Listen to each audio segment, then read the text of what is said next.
Hello बच्चों, कैसे हैं आप सब लोग। आई होप आप लोग बिल्कुल ठीक होंगे और मैं भी बिल्कुल ठीक हूँ।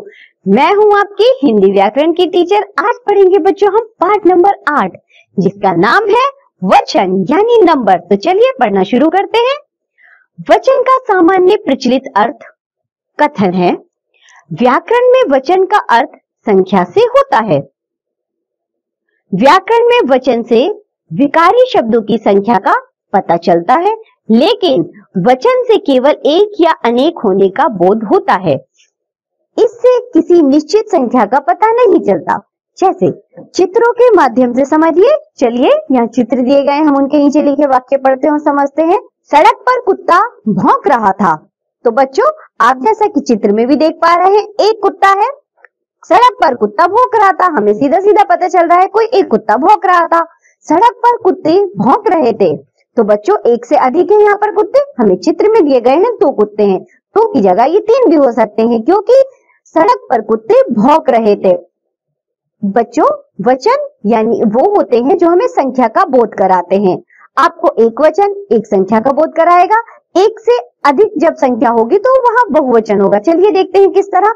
उपर्युक्त वाक्यों में रंगीन शब्दों कुत्ता से उसके एक होने का बोध हो रहा है और कुत्ते शब्द से उनके कुत्ते होने का बोध हो रहा है, जैसा कि हमने अभी देखा। चलिए आगे देखते हैं। विशेष शब्द के जिस रूप से किसी प्राणी वस्तु आदि के एक या अनेक होने का ज्ञान होता है उसे वचन कहते हैं। वचन के भेद काइंड्स ऑफ नंबर। पहला देखिए बच्चों, एक वचन यानी सिंगुलर नंबर। एक वचन शब्दों से किसी प्राणी अथवा वस्तु का संख्या में एक होने का बोध होता है, जैसे गाड़ी, गधा, तितली, लड़का, कुत्ता, बल्ला, ताला आदि। बहुवचन यानी प्लूरल नंबर। चलिए देखते हैं।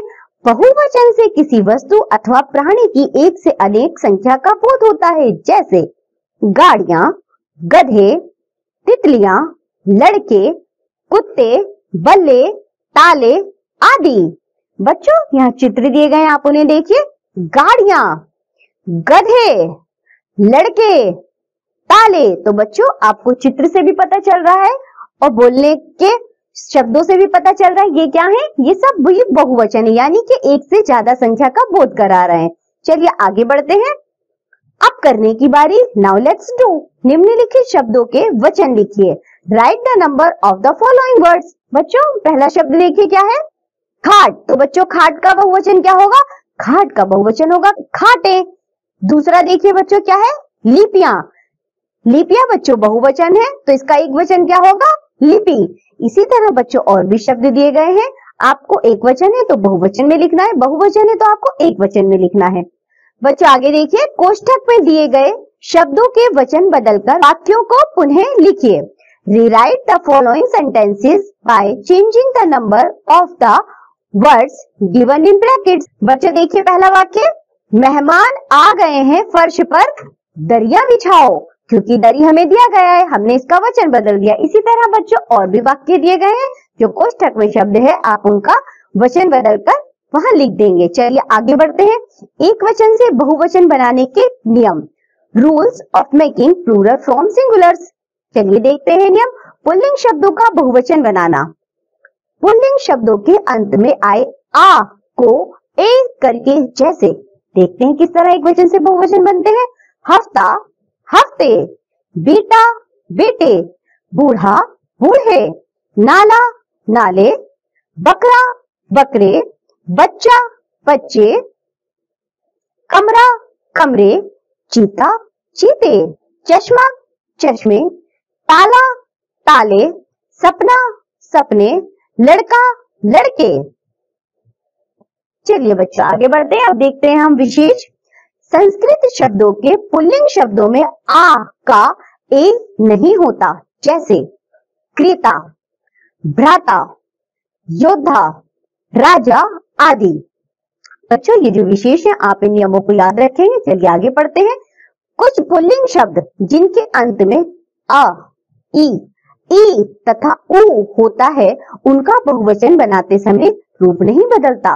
इनसे पहले संख्यावाचक शब्द लगाकर बहुवचन बना लेते हैं, जैसे ऊंट, घर, मकान, पति, हाथी, साथी, उल्लू, भालू आदि। संबंध दर्शाने वाले यानी संबंध सूचक या देश सूचक शब्दों में आ का ए नहीं होता। जैसे संबंध सूचक शब्द देखिए, मौसा, दादा, फूफा, मामा, चाचा आदि। देश सूचक शब्द देखिए जरा, कनाडा, श्रीलंका, अफ्रीका आदि। कुछ पुल्लिंग शब्दों में दल, गण, जन, वर्ग, पुंज या वृंद आदि जोड़कर भी बहुवचन बना लेते हैं। जैसे टिड्डी दल, नेतागण, भद्रजन, लेखक वर्ग, गुण पुंज, पक्षी वृंद आदि। बच्चों आगे देखिए, स्त्रीलिंग शब्दों का बहुवचन बनाना। Forming plural of feminine gender. स्त्रीलिंग शब्दों के अंत में आए अ को ए करके, जैसे देखिए बच्चों किस तरह बनाते हैं।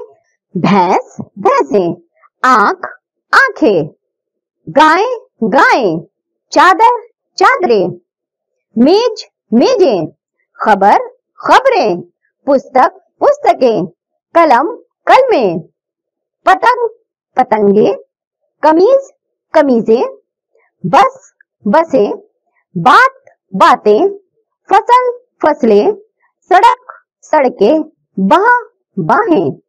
चलिए आगे देखते हैं बच्चों, स्त्रीलिंग शब्दों के अंत में आए आ के बाद ऐ जोड़कर जैसे किस तरह एक वचन से बहुवचन बनाते हैं, आगे देखते हैं।